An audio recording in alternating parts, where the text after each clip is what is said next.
to Spaces Between, a podcast about bringing gamers closer together. I'm your host, Roy Kennedy, and with me today is Robert Geistlinger. What's going on, man?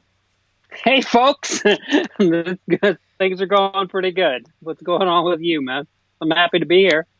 That's awesome. Things are going pretty good. So Robert, you've been doing stuff with the Dice Tower for like a long time. Mm-hmm. You did reviews. You do a FOMO segment. You got the blue player up in there with your little Dice Tower guy holding a little blue meeple, you know. Yeah. But you've worked. You've done stuff with like distribution, sort of. I don't know if it would be considered distribution. And you're currently working with a publisher. Fulfillment. And your current role is with Arcane Wonders, right? And I am currently with Arcane Wonders, who proudly also bring the Dice Tower Essentials line as well. Oh, snap! It's all circular for me. But yeah, before that, I was with Quartermaster Logistics doing Kickstarter fulfillment. Mm-hmm. So you've been kind of like all over the industry doing all sorts of different stuff.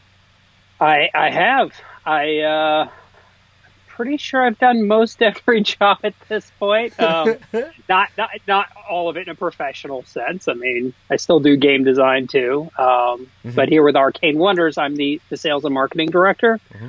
But we're a smaller company, so we all kind of have to have our hands in everything. So I do a lot of development work as well here. So yeah, I've pretty much done everything, and I have done volunteer work with other publishers at their booths and some external play testing contracts, and yeah, I'm pretty sure I know a good amount. So how did you get into a little bit about a lot of things? Oh, for sure. How did you get into the board game media side of the stuff that you do? Like, how did that all start off for you? So that started as it kept in my head all the time because I kind of became the person in my local groups that people would ask, hey, how's this game? How's this game? And I always thought to myself, man, I should just film some reviews. Mm-hmm. But I never did that. Because it was always I should do it sort of thing. And then it was actually Rob Oren. Remember Rob Oren used to be with Dice Tower, now he's with Board Game Geek. He had his personal channel, and he started doing a segment called Community Review on his channel. And he just asked for, hey, here's a game, do a segment talking about it. And he would splice it all together. And I remember the first thing I did was about Descent. And it worked out the time worked out well because I just got done painting everything I owned for Descent. Oh, nice. And so it was like so fresh in my head. So I just filmed a little segment, and I still go back and watch that segment once in a while. And I kept doing that thing that I still do now and then where I like half talk, half smirk. But it was so bad back then. But as time went on, I started like playing around with filming myself more and more, and I started getting more creative with my segments on his channel, doing green screen work. Mm-hmm. And that led me to eventually, I was like, you know what? Let me do reviews. And my shtick will be, I'm going to do a skit at the beginning of every review. There's people who remember me early days of the Dice Tower. I remember you dressed up like all sorts of different stuff. I still have a closet full of stuff. So then I launched the Blue Player channel. And I agonized over that for so long. There are so many videos that never made the cut for that channel. In the beginning, I had so many different ways. I had one version that had like a dry erase board that I would like start writing on during the review.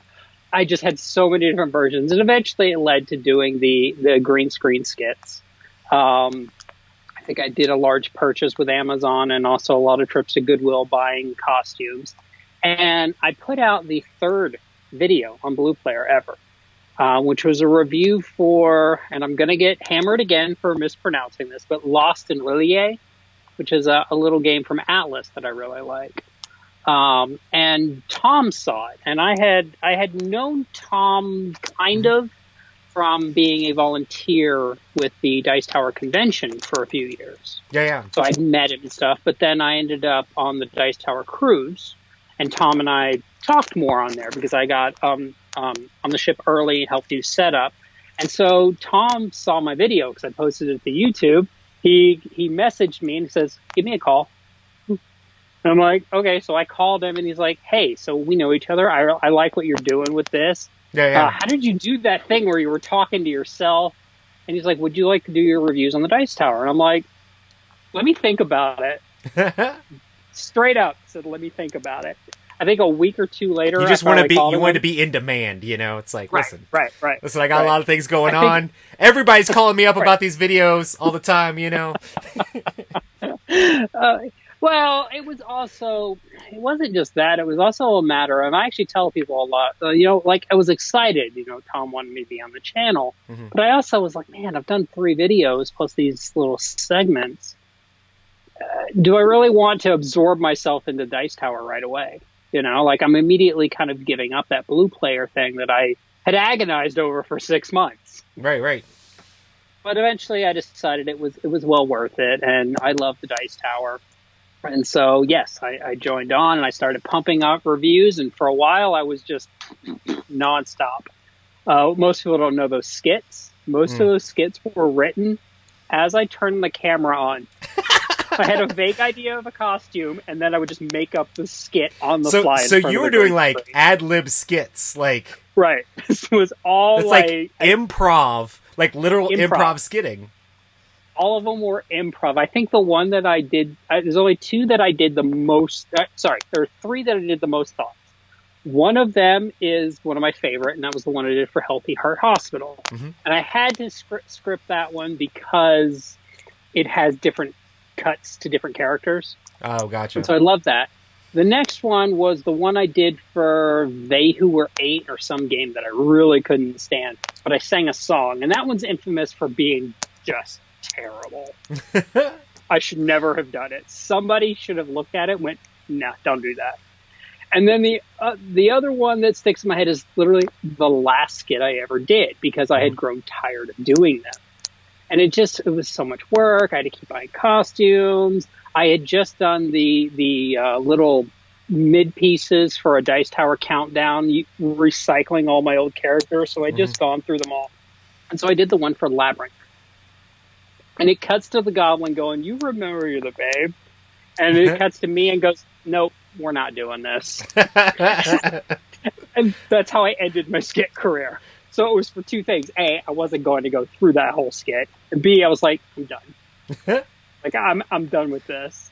So yeah. It always seems strange, because it's like, I remember like back when like you were doing your reviews on the channel, because you have so much other work you do now that you mostly just do like crowd surfing stuff now. But like back when I used to do reviews, like me, you, and Mark were like the core like people doing reviews that weren't the normal Tom, Sam, and Z on the channel. So it was kind of interesting back in the day, being like seeing the 3 of us and like the different things we're doing now from like where we were then, you know. Right, because you'll see over time, like I'll say, you pretty much have always stayed hype, ah. You can actually see me go from these silly skits to I got more subdued, more straight to the point, especially when I started realizing a lot of my audience were really looking for me to do those Euro games. Oh, yeah. And I really needed to buckle down, because a lot of times those were games that didn't have good how to plays or reviews. So my review half the time acted as the how to play. Like, I remember one of my favorite things ever was Vital Lacerda telling me that my review for Lisboa was the best how to play he'd seen for his game. Nice. I was like, sweet. So over time, it kind of molded in, and then of course, a few years back, I switched to suits, and it became a thing. It was it's good once in a while to go back through my old playlist and kind of jump around. It's so fun, because there are videos I wish I could delete from history. But, technically you could, but does it matter anymore, Right. I mean, actually, I do find it funny, because I still, for a while, I was trying to kill off Blue Player, that channel completely. I'd made this big announcement. I'm sunsetting it. And then I started getting additional work doing how to play videos for Kickstarters, which I started doing animated how to plays, which was another foray into something else I did. And I got my start with doing that for originally Colossal and Stronghold. And that was fun, but I realized if I was going to put those on Blue Player, I had to put other content there. Right. So then I started doing the Blue Player solo plays over on that channel. So that that caused me to have to bring that channel back to life. Now I've since sunsetted it back out because honestly, if I'm going to put out a video, doing all those Kickstarters, that kind of like what morphed into your FOMO segment now, just having all the experience with Kickstarter stuff. I think I started FOMO before I started doing that stuff. Oh, gotcha. Kind of grew out of that because I believe I may be the only original contributor to crowdsurfing. I think you're probably right. Yeah. From the first episode, I don't think because there was a joke that in the original episode it was Canadians plus Robert. It was all the Canadian Dice Tower contributors plus me. But of course, it wasn't called FOMO then. It was called What's Funding. And I would like walk onto the screen and go, "Hey, what's funding?" And it's funny because no one noticed it. No one paid any attention to the segment at all, but it was the same segment. Gotcha. Then I rebranded it eventually into FOMO, and I'm like, "Hey, folks, welcome to FOMO." And from there, suddenly people were like, I remember where I first noticed it was at the CMON Expo, the year I launched the change to FOMO. This would have been 2 years ago now. Somebody goes, FOMO! And I'm like, oh, great. I'm the FOMO guy. So I stopped being the push cubes around guy and the FOMO guy. But you know what? It's honestly, I love it. And I've stuck with the show because it's honestly my favorite show. I've done forays into the other shows over time. I even guest hosted Breakfast one time. Had some fun with that.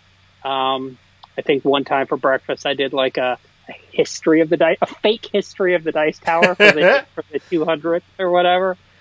So, but yeah, FOMO is clearly, I do intend to still do reviews. Believe it or not, I have like 6 reviews that are just sitting unedited. I just don't have time. And every time I talk to Tom, I'm like, I've got some reviews I'm going to edit, and then things happen, and I don't. I think the last thing I reviewed was Watergate back in October. Oh yeah. So it's been a hot minute, but I do have things that are sitting there unedited. That's like for me when I do a review, it's like definitely extracurricular. It's like, hey, let me put in some extra, like let me grab some time out of thin air that doesn't exist to make a thing happen, you know? And and like with this whole thing going on in the world right now, I thought, man, I'll have a little extra time, right? Nope. I'll get those reviews edited. Well, unfortunately, with Arcane Wonders, we had to shift our playtesting to virtual environments. Well, I'm the only person who knows how to do Tabletop Simulator and Tabletopia setting up. So that took all the extra time. So, yeah, still no reviews. So lots of work. So I know there's a lot of people who've done like the board game media thing and tried to shift it into like some sort of career in the industry. And I feel like you're like one of the few people who've done it like extremely successfully. Well, so I did get a little lucky, in with the quartermaster thing. But I had a little bit of luck early on in that I kind of just put my name out there long before I was board game media either. Anytime any designers, like I credit people like Jason Kotarski from Green Couch Games, Philip Dubarry, guys who early on, like this is 6, 7, 8 years ago, anytime they were looking for playtesters like me, to the point Philip Dubarry started sending me almost everything all the time. And I had access to so many playtest groups. So that was part of it. And then just getting to know the folks like through the conventions.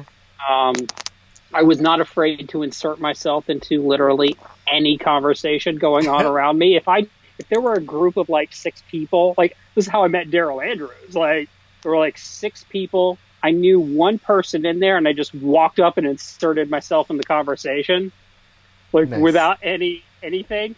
And then that turned into Daryl and I talking long after for like 2 hours. And so Daryl became eventually one of my closest friends. So it was Canadians. No, I'm I just forced myself into things. You really can't be afraid. I mean, I remember my first Dice Tower con, though. I was real shy and scared. I didn't want to talk to anyone. I was afraid to play anything. And here's how circular life is. I had not played anything. This is Dice Tower 2. Dice Tower Convention 2. My first board game convention. Because you're from the Orlando area and they were held up there, so it made it a little bit easier, right? Yep.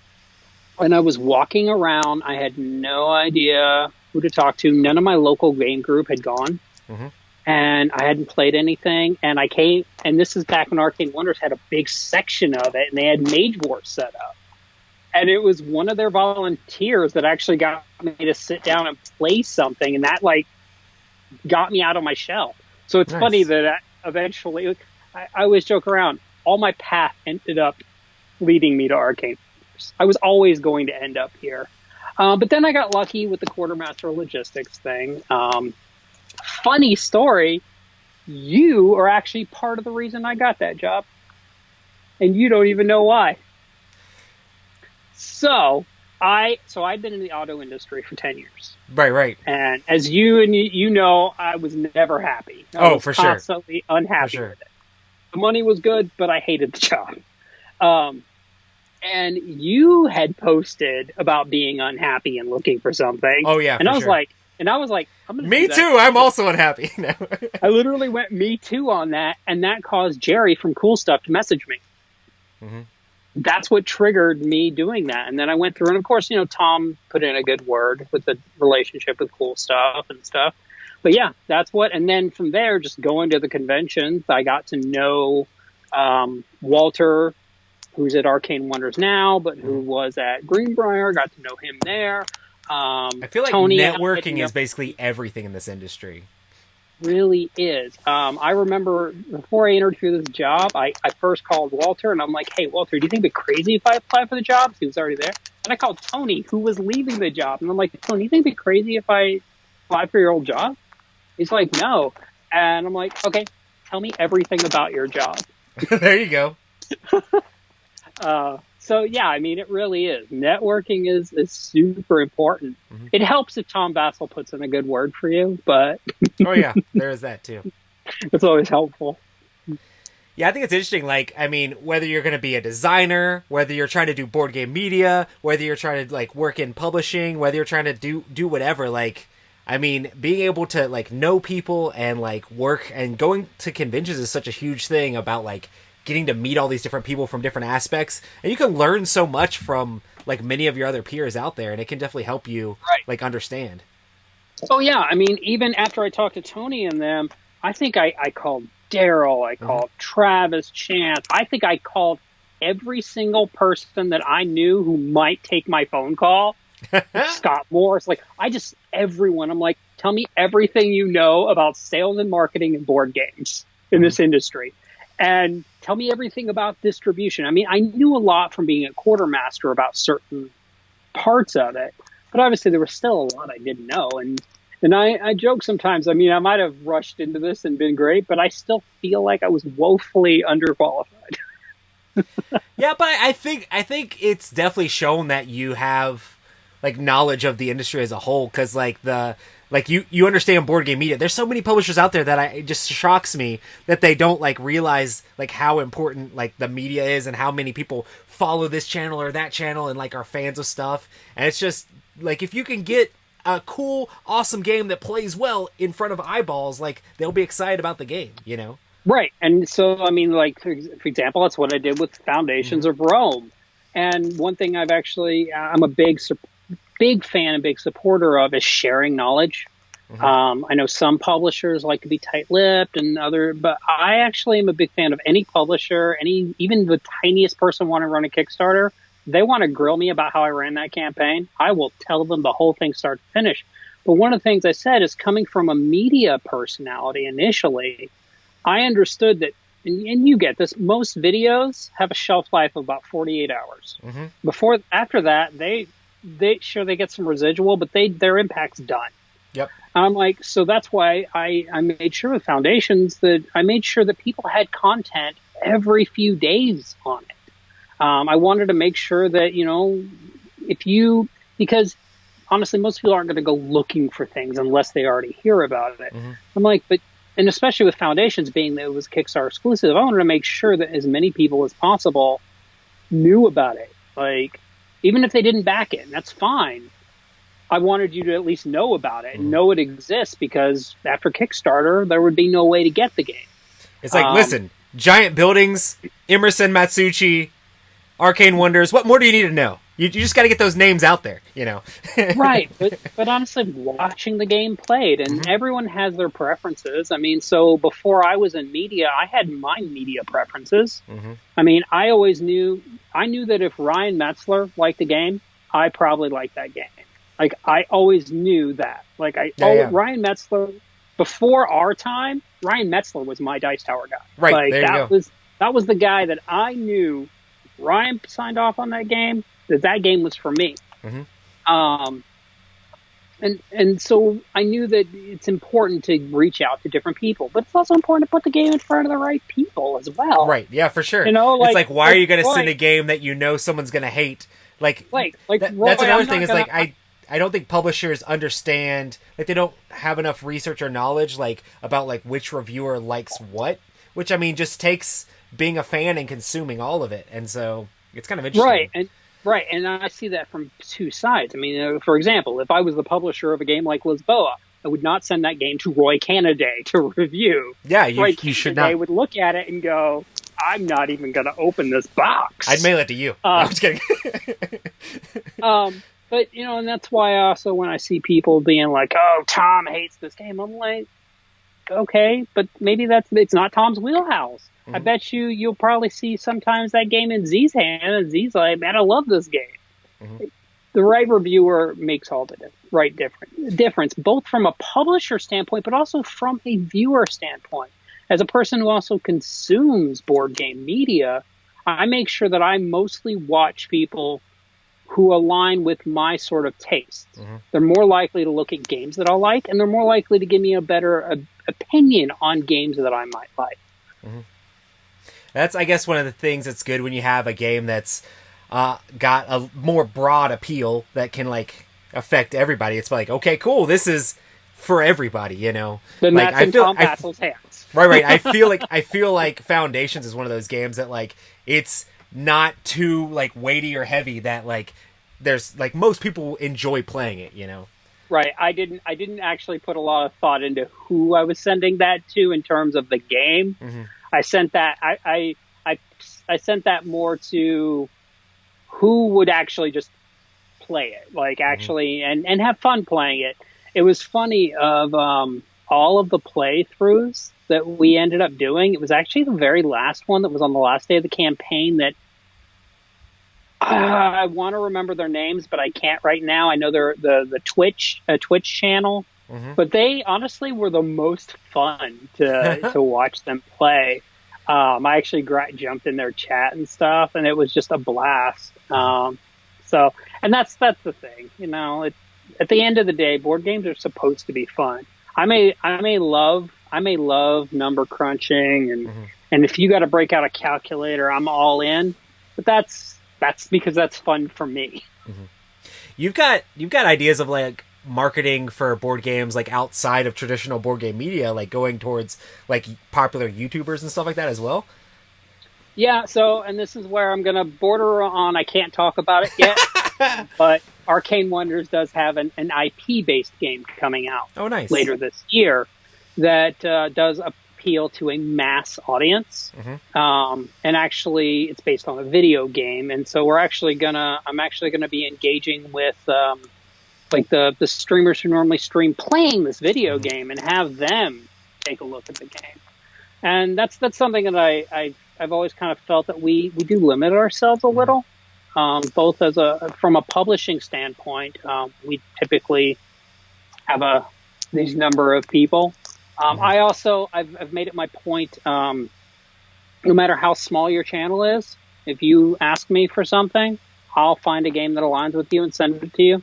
You know, I also think it's really cool when I feel like it's good for the hobby as a whole to, like, get cool, fun board games into the hands of people that are not generally part of the hobby, because that can help bring in, like, more people to the hobby as a whole. You know, it's like, I mean, when people watch the Dice Tower, they're normally into board games, you know, at that point. But, like, if they're watching some crazy Twitch streamer or YouTuber that normally does like Let's Plays or does some other crazy thing, they might not know that this whole world of board gaming exists at all. And if you can like plant that small seed and like, oh, cool, this game's really cool. Now let's like, what other games are out there? I mean, maybe the YouTuber gets into it, maybe their audience gets into it and can help grow. And some of these people skew way younger for the audience, and it would be cool to see more families playing games around the table and more like people that are slightly younger playing games as well. Yeah.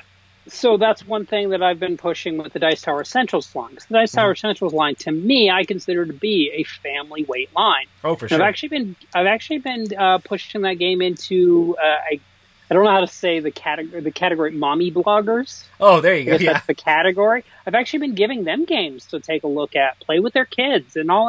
Write a blog about what you thought, good or bad. There's so many of those like family vlogs that are huge. It's crazy. Oh yeah, like I absolutely love the fact that we can. Board games aren't just for these strict hobby gamers like you and me who about everything.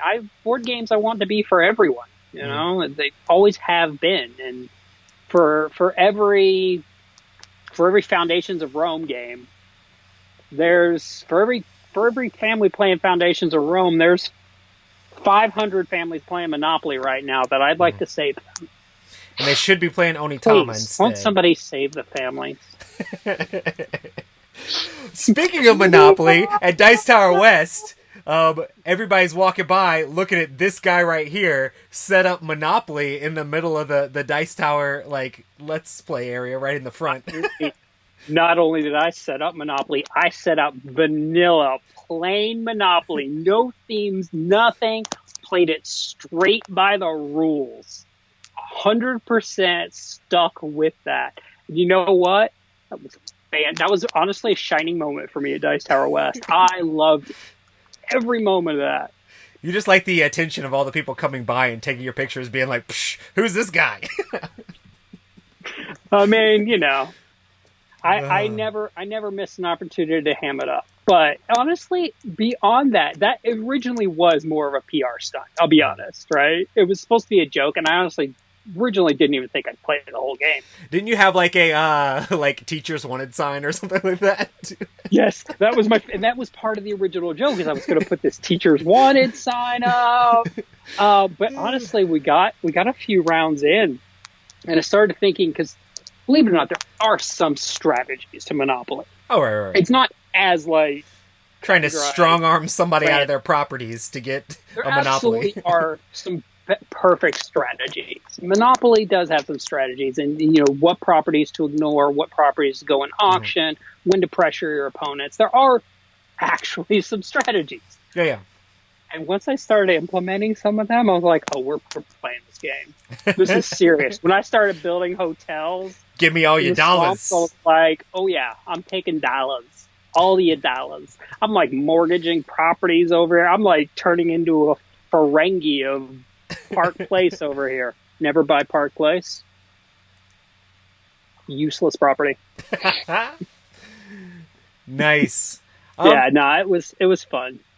So when you actually do play games for fun, what's kind of like the style or genre of games that you get into? Well, as most people know, I love spice trading in cubes. Mm-hmm. Yeah, I think you notoriously said that Blood Rage would be better if you just took all the minis out and replaced it all with cubes. Blood Rage would be great if it involved cubes, and if those Viking cubes, instead of going to war, were just trading spices with each other. Mm-hmm. Forget the glory, forget Valhalla, just like spices. For the spice. I make those jokes, but honestly, so I do love my Euros, Lisboa, Madeira, those sort of games. Ceylon was one of my favorite games from the previous year. Smartphone Inc., shameless plug, but honestly, it really is. Honestly, technically, they had that game before you were there, so... They had it before I was there, and I reviewed it long before I was there, and I played that game being forced to play it. I had no interest in that game. I passed on that game at Essen that year, and I was forced to play it at a little retreat that Daryl Andrews puts on. And as soon as I got done playing it, I went, this is amazing. Was it This the is the multiplication most tables perfect- that won you over? This is the no. So I don't play with those screens, but I'm like, this is the most perfect economic simulation I've ever played. I was like, this is flawless. Like, this is a perfect set of information other than what everyone's setting up their things at the beginning. But once that round's set, it's set. Now the only variable is what are my opponents going to do with that? And I loved every minute of it. So yeah, I love games like that. But, you know, as you and I have discussed, I also love thematic games. I own everything ever made for Arkham Horror, including all the Arkham Knights promos. I do find it funny that you said that, like, for Mansions of Madness, you won't play the game or with the expansion unless you've painted the miniatures for it. Mansions of Madness is the one game that I have that rule for. So I have the one expansion I haven't painted yet that I will not bring in that stuff. I haven't even told the app I own it yet. But yeah, so I love Mansions of Madness. I also love first edition Mansions of Madness. I liked it too. I would always have to set it up beforehand and like get everything set in place, everything perfect, and then invite people over to play. Yeah. So the one thing I always say whenever people are like, I can't stand Mansions of Madness first edition, I'm like, then you have a bad keeper. Yeah. I mean, that entire game was just run by the keeper. That game is run by the keeper, and yes, the keeper wants to win, but the keeper also still needs to make sure everyone's having fun. And so a keeper I always played as the keeper, and I still to this day, when I play it, if I'm playing first edition, play as a keeper. Right. But I truly believe that if you did not enjoy it, you had a bad keeper, or you were the bad keeper. Yeah. Sorry. Yeah. So I love that, but yeah, I love all kinds of games. I think just recently I pulled out the old Thunder Road. Oh, snap. Love it. Honestly, I'll play anything that's not a deck builder. And you've dabbled with a little bit of designy type stuff too, right? I'm guessing you probably can't talk about any of that silliness, but I mean, I've got a Robert's like, somebody sign my games. Well, I've got a weird game being pushed around about wizards engaged in a spelling bee of sorts. That one's interesting. Nice. And then I have a game that was started about witches and then got reskinned to a Sailor Moon because I love Sailor Moon. And then it got given back to me, and now it's going back to the witches, and that one is under consideration right now. Oh, nice. So yeah, I still dabble in design work. So and then I help co-work on a upcoming Onitama expansion. So I'm happy about that. I've really enjoyed Onitama. Like, I knew Onitama was a Dice Tower Essentials, and I knew all that stuff, but I had never actually played it. And then, like, I got the app. Wait. Can I say something? What? Onitama is not worse than Raptor. Raptor is not a better two-player game than Onitama. I agree with you, but I haven't played Raptor, so I disagree with you on principle. I'm afraid I recently checked out the two-player battle, and I'm like, Onitama had to make it, and it loses to Raptor. I'm like, excuse me. I love Raptor, but come on. Listen, sometimes it's just the court of public opinion, and sometimes the public is wrong. And I'm guessing they haven't played Onitama. That's the only reason. So, which is weird because Onitama, from a publisher standpoint, Onitama sells a lot of copies. Yeah, I love the app for that too, because I can just literally, if my kids are being crazy, I'll hand them the app, and they know how to play Onitama now, and they'll just play against each other like over and over and over again. And I'll announce it here: Onitama and expansions are coming to Tabletopia. Oh, nice! I just signed off on that this morning, actually. Oh, that's awesome. So people will be able to easily get into some remote games soon. Yep. So you've been doing a lot of work with rigging up stuff for online play with these Tabletopia and Tabletop Simulator and stuff like that. Yep. It's been a crash course in learning 3D modeling real quick. Oh, dag, that's awesome. I mean, so it's just like when I first started doing board game media. I had never filmed or edited a video in my entire life when I started, which, as you know, is crazy given how good I came out the gate. Oh, right. I mean, honestly. a lot of online classes. You can learn anything. Skillshare.com. No. I need to get sponsored now. No, I'm just kidding. Right. But yeah, I had to quickly learn how 3D models work and all that. And, I tried using Blender. That did not work out for me. I ended up having to get Cinema 4D, which is not a cheap piece of software, but well worth the price tag. So that's crazy. But yeah, so been doing a lot of that. That's really helped with our internal playtesting as well, especially setting up, just because in that case you can just use placeholders for things. Right. Yeah, Tom's had several segments where he's talked about like the current situation of everything that's going on is forcing people to go to these remote things. I wonder how much of this is just going to stick after this is over. Because, I mean, the ability to play remotely with your designer that's on that side of the world and your head developer that's on this side of the world, I'm sure is huge, you know? Well, the thing is, though, is what most people don't really, I think people forget, this is, Tabletopia and Tabletop Simulator seem newer. I mean, I think one of them's only 4 years old. They've been around for a while. It's been around for a while, but long before that, I was setting up games in the old Vassal. Oh yeah, I used to play games on Vassal too. That's old school. I think everyone's forgotten about Vassal. Like, and I know there's still a community making games in that engine. Yeah. And that was cool because like you hosted it, everyone connected to your computer. It almost felt like BattleNet back in the day. Dude, I used to play CCGs over AIM, which is like oh wow, and ICQ and stuff like that, like back in the day. I've done a full game of Battlestar Galactica and Arkham Horror over the old Vassal engine though. Yeah, that's pretty hardcore. I had a bunch of games. I don't remember what all I played. I used to play a ton of stuff on Vassal though. Although I will tell you, the thing that I played the most online is over on Board Game Arena. I have logged probably close to 400 games of Puerto Rico. That's crazy. Most people don't know this. Puerto Rico is my most played game of all time. And I still play it to this day. It's why it still remains in my top 5 games of all time. That is awesome. I still love it. Yeah. But it mostly started because I had this one guy in our local game group who it's the only game he'd play. That is every crazy. time he came up, we were playing Puerto Rico. He came to a convention once, and I looked for him, and he was sitting there playing Puerto Rico with people. That's crazy. When you play these games, like, are you more like competitive and like have to win, or have you ever done like tournaments or things like that, or are you just more like chill with the game? I play. I almost never play a game to win. Gotcha. The only exception is just straight 2-player games. 2-player games I play to win. Gotcha. Unless it's the first couple times, then of course I'm more evaluating it. So I'm like, what if I do this?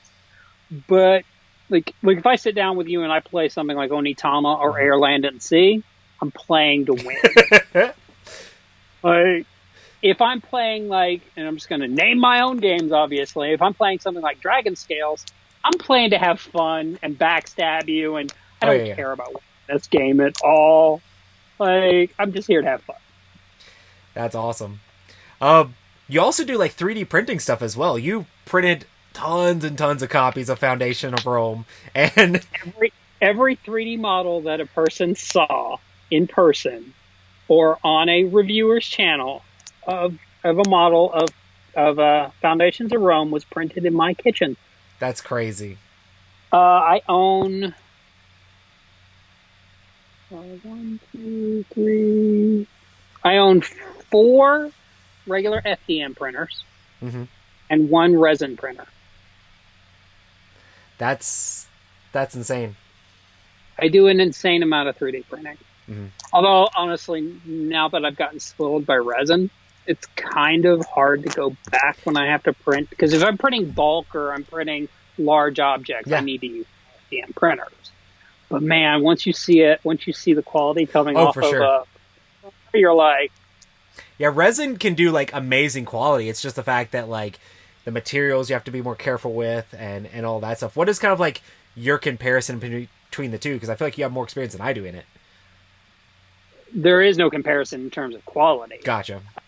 nice thing about resin is, depending on the size of your build plate, no matter how many items you put on your build plate, it takes the exact same amount of time to print, because it literally does the entire layer all at once. So it's honestly kind of faster too. But I mean, if you dial in, if you're doing something larger and you dial in something like an Ender 3, you can get good quality. I just don't want to do small miniatures on it. Right, and you have to go a lot slower to get that quality, right? Right. Yeah. But, I mean, both are good. Like, they each had their use. I think the technology of 3D printing is just so huge, like, for like what you can do, and it's crazy that more publishers and designers and stuff aren't utilizing it. But I'm guessing it's just because it really does take, like you said, like you have to figure these things out and learn how to do it. And it's like a hobby into itself, figuring out how to get a 3D printer working. Right. So I think that I owned a 3D printer before you did. I think. Yeah.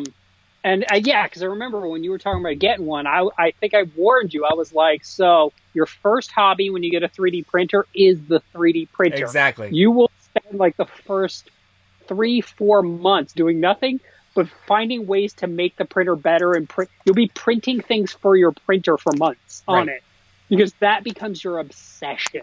Right. You're like, man, I could be printing these models and all of this, and you're like, nah, I'm printing out a new bracket for my printer, and you're like, I need this thing to hold the spool roll better. It's like, wait, what? Right, it becomes your obsession. So yeah, 3D printing is a hobby unto itself. And I got really into it, 'cause, my first was a kit that I built myself, and I upgraded it, and then I bought the pre-built. Then I got into the Delta style printers, which have look like a spider spinning a web all around.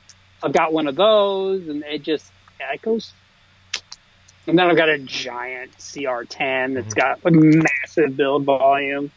I think I can actually print a game box on it. I think the opportunity for, like, if you're a designer, it's like, oh man, I need a cube.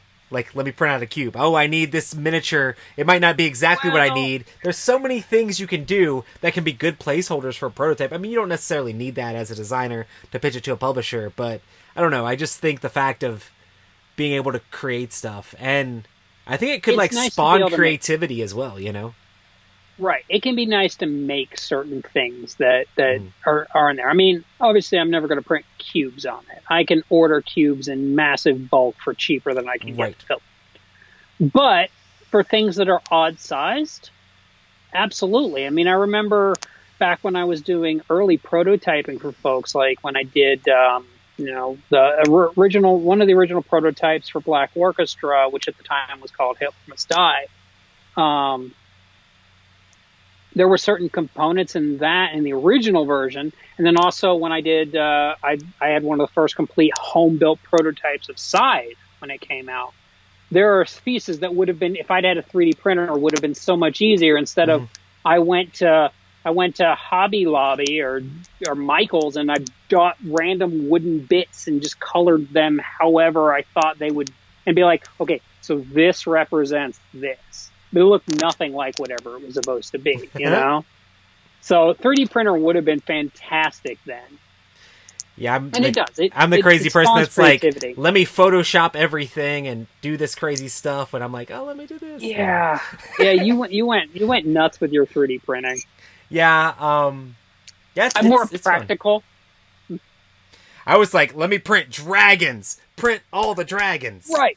But so back to the publishing standpoint, I did, yes, it took me almost a month to print all of the miniatures needed for all of the review copies. And that was 5 printers going 24 hours a day. I was batching them. I knew exactly when prints were going to end, and I would get up in the middle of the night and change out that printer. But honestly, in the end, that meant that I think 18 copies worth of all of those miniatures only cost us a few $100s for those miniatures, plus the time. Right. Versus we looked to get those made by an outside company. It was going to be $5-6 grand. Oh, for sure. So that was a huge difference. I mean, that's the thing about 3D So printing is that the filament is not that expensive overall. It's just you buy the printer and you have to get the printer working good. But like in the end, I mean, it's so much less expensive to print stuff out. Right. I mean, obviously there's that time sink.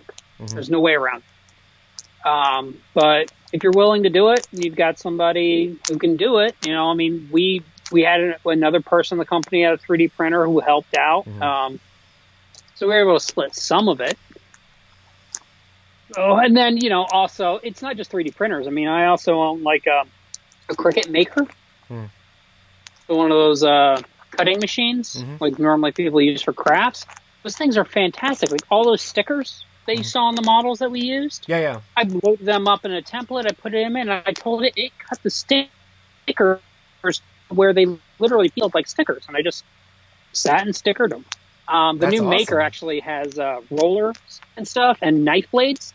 I actually, just for giggles, I did a print and cut onto chipboard properly just to see if I could recreate our tokens from Air, Land, and Sea. And they match up perfectly to the ones that came from the factory. Oh, that's awesome. And that's not something I could have done a few years back. I mean, I got my start in prototyping. Right. Back when I was, if you go back to, I think, Dice Tower 3, maybe? Dice Tower Convention 3, there's a video on the auction of me doing a reskin of Advanced Civilization. Yeah. Hashtag favorite game of all time. And I did that. That was a game that I handcrafted. And that thing looks beautiful, but it was time sink. I mean, those circle tokens were me sitting outside with a mat, a cinder block, and an arch punch for leather. Boom! Boom! Now I just load it up on a machine. It's crazy how far we've come that you can do a lot of this at home. Especially if you have the patience. That's the main thing. It's like I feel like you're probably one of the few people that'd be like, "Oh, cool, you have a prototype like for a game? Cool, I'll print it out and like I'll do a video for it or whatever." Which most people are not that crazy, you know. But all of that experience has kind of paid off because now you know how to do all these things when it comes to doing it like for your own publishing company, you know. Right. So, you know, going back to, let's bring this back to the FOMO segment when it was what's funding and even bleeding into FOMO. I think the first, 15 episodes, all of the games I had a 2-week cycle of I'd have to find a game on Kickstarter, find out do they have print and play files. If they didn't, contact them, ask them. Print and play, craft the whole game, get it played, get it reviewed, on to the next. And I was doing that for every single episode. That's no small amount of work. And notes. That Scythe, Root, and Western Legends are in that list of games that I completely built, functioning full prototypes that would match what they would send me. So it definitely allowed me to learn a lot about the process. But the cool thing is you also got to like see some of those games, because some of those are big name games that you got to like play around with and see early. Right. So that was a luxury I had. I mean, you know, for example, Root and Scythe, they sent me all of the files, the print ready files, while they were still on Kickstarter. So, you know, there's some advantages there, obviously. Yeah. But it was definitely not a small road to get those print-ready files to something you could actually play. So, funny story. If you go back, Scythe took a lot longer, but if you go back and look at the video, the FOMO segment, or what's funding, I don't remember which one it's under, for Western Legends and Root, both of those, I had the files on such short notice that those were each built in less than 24 hours. Wow. From scratch. That's crazy. Because I had so little time to get it done.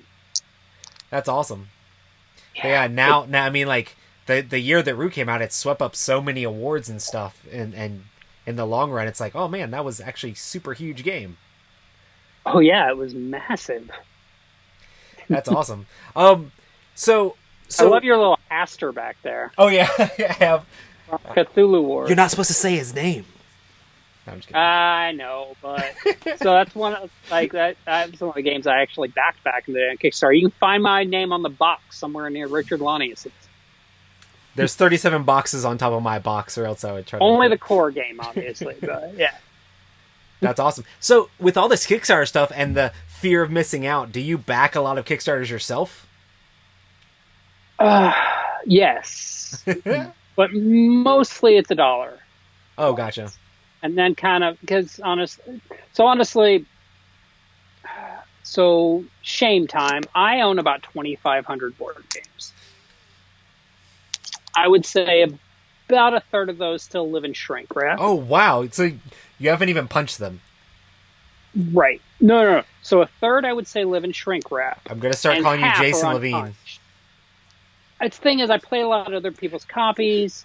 And honestly, some of them are just games I have no intentions of ever playing. Like right now, I'm looking at games in shrink wrap that I'm never going to play. There are games still in the closet that I don't, in boxes.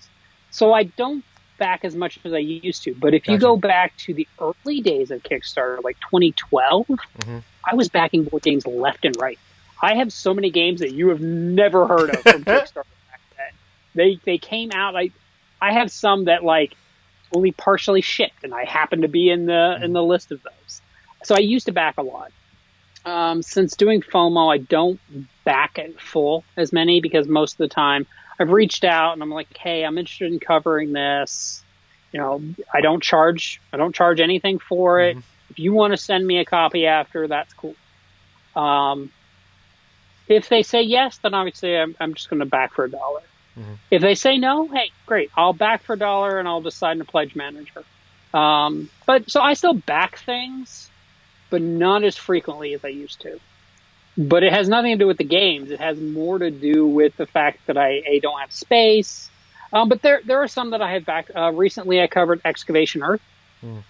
I went ahead and fully backed that. I know that game didn't hit as well, and I think there's a bit of a mismatch between theme and mechanism for folks. But I love the game. So I went ahead and I backed that one in full. And I back other projects too. I backed Jasco's Buffy jigsaw puzzles they recently ran because I had a limited edition foil print. I know you're like a huge Buffy fan too. Right. If you put Buffy or Sailor Moon on something, I'm just automatically like, yep, I'm in. Nice.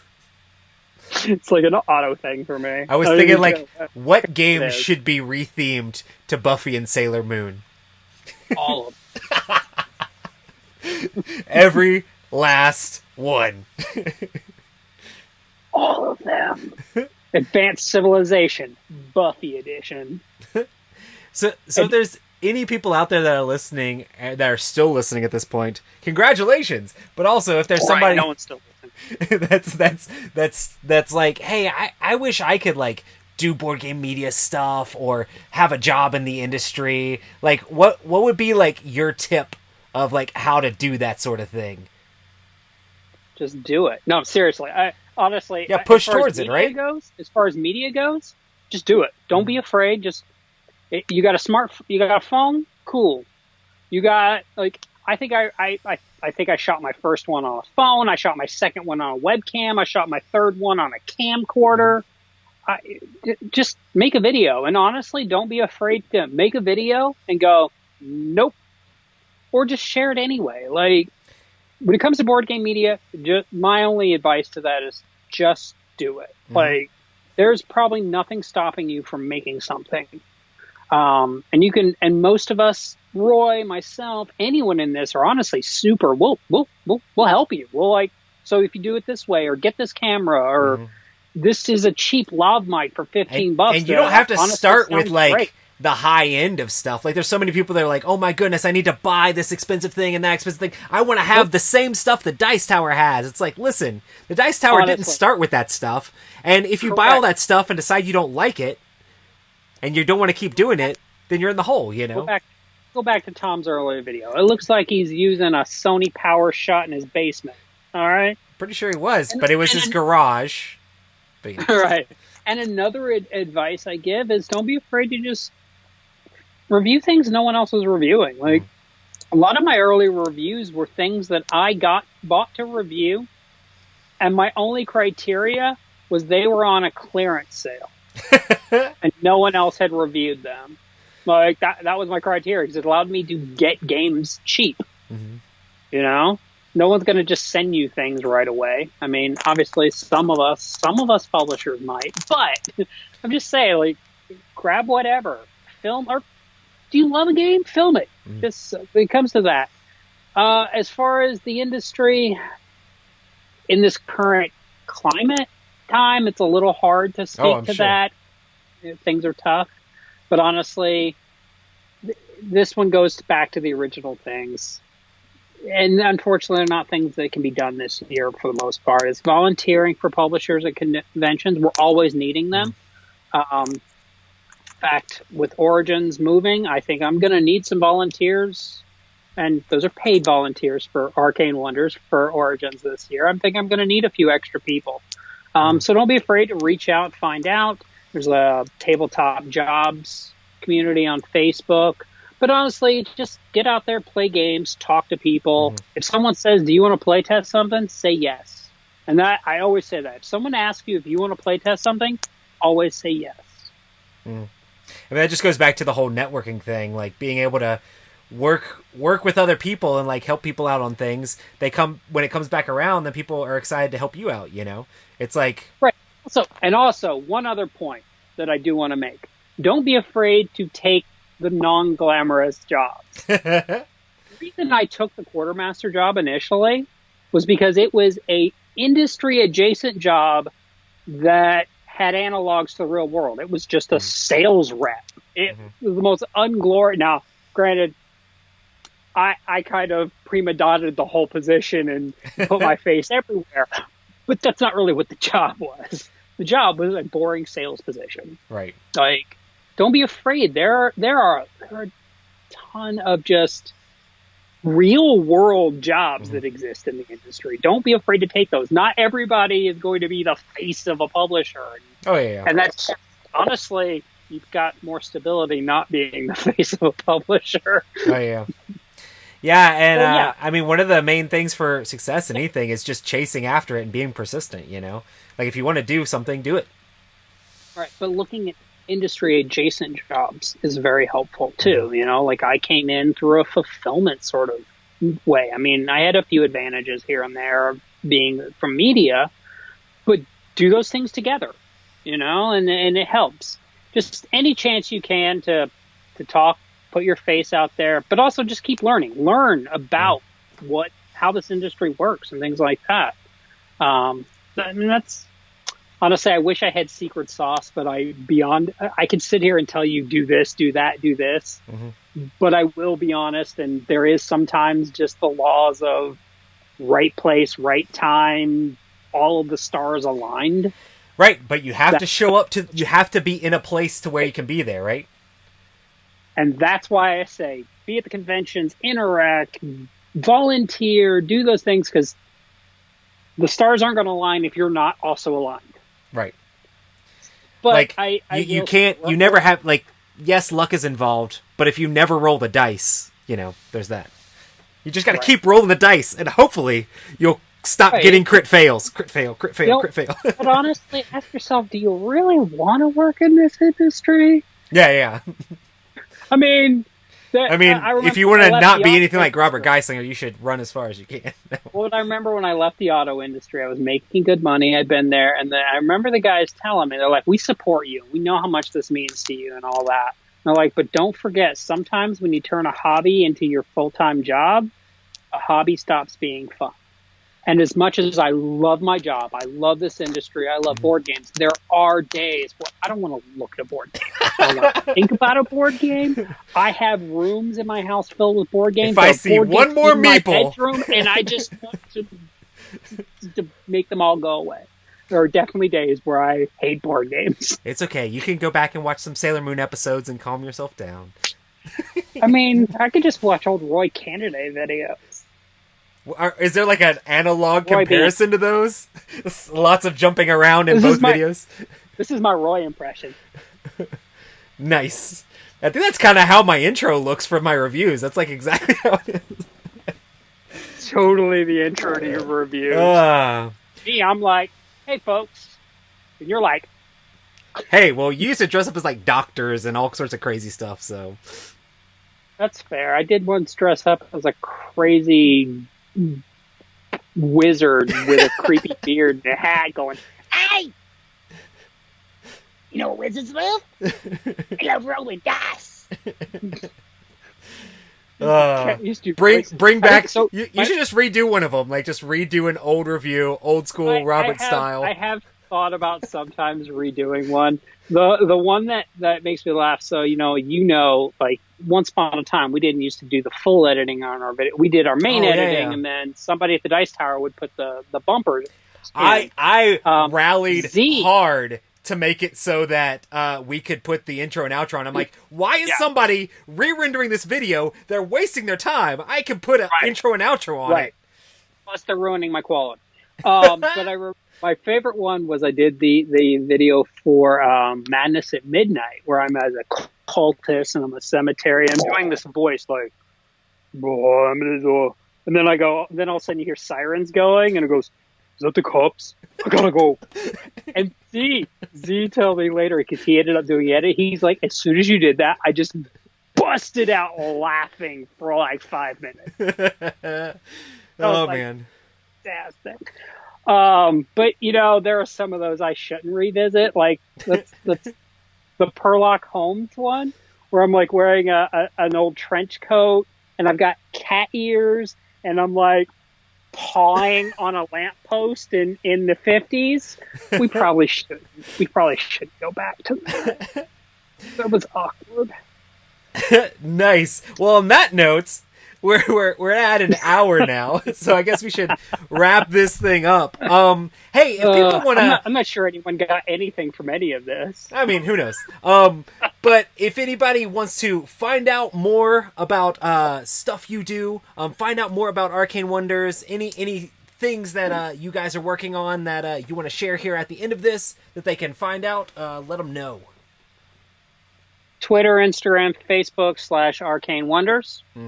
Obviously, you can find me over on the Dice Tower or FOMO segment, things like that. We've got smartphone coming out July. Oh, snap. Finally. No. Yep. And Foundations of Rome, Pledge Manager, still going. Beautiful awesome. Rome. I played it with paper, and I'm sure it's much more impressive when you play it with the 3D buildings and things like that. Right, you didn't get to play with the 3D buildings. Yeah, because I sat there and recorded a video while you guys were playing with the cool 3D buildings.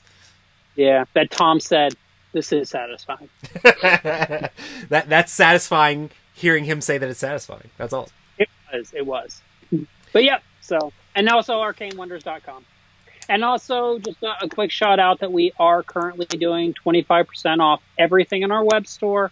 Plus, if you put the name of your local gaming store in the comments of your order, we'll give 25% of your order to your local game store in support of what's going on right now.